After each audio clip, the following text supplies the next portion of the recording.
Ok. C'est quand vous voulez. Je sais. Les journées du management, les journées nationales du management représentent l'opportunité de rencontrer d'autres chefs d'entreprise et de partager nos différentes expériences, les problèmes qu'on rencontre au quotidien et apprendre des expériences de tout un chacun. Ben, si d'aventure les dirigeants qui participent à ces journées nationales du management sont sincères, s'ils sont investis, s'ils se sentent investis d'un devoir vis-à-vis du tissu économique, vis-à-vis des jeunes, je pense que ça peut être un moment fort en termes de partage d'expériences et de brassage d'informations. C'est la perception qui est la mienne. Du moins, si personnellement je ne sentais pas un besoin de partager peut-être mes difficultés, mes expériences du quotidien, et si je n'avais pas la sensation que ça peut apporter une plus-value, ne fût-ce qu'à une seule personne, ça ne m'intéresserait pas d'y aller.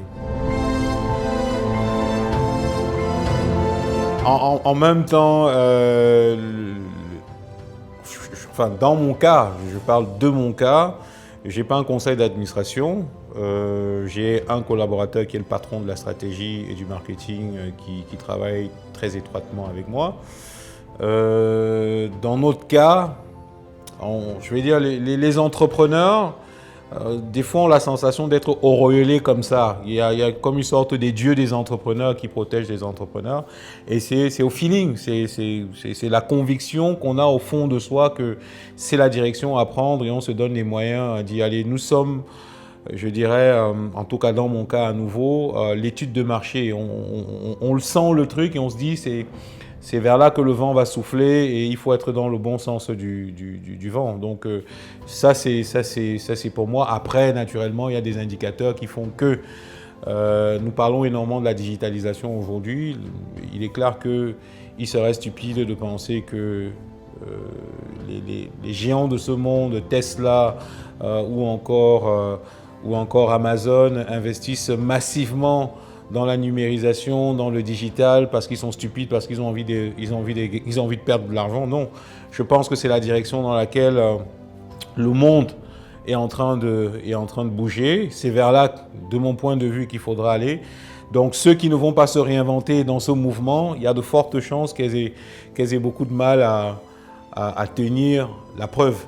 Les différentes crises qui se présentent à nous démontrent à quel point il faut être capable de se réinventer, de se repenser et d'avoir le courage de prendre des décisions difficiles.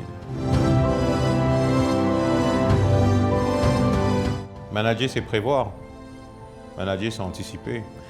Et je pense que depuis 2020, le monde connaît quand même pas mal de chamboulements. On a la crise sanitaire. On a la crise en Ukraine, donc on va dire ce sont des événements que personne n'aurait pu forcément prévoir. On pourrait appeler ça le syndrome du cygne noir. J'appelle le syndrome du cygne noir tout événement totalement imprévisible qui puisse venir chambouler totalement le fonctionnement d'une entreprise. Donc manager, c'est prévoir. On n'aurait pas pu prévoir la crise sanitaire, on n'aurait pas pu prévoir la crise en Ukraine. En revanche, il faut avoir une capacité à se réinventer très rapidement afin de retomber sur ses pattes, sinon on meurt.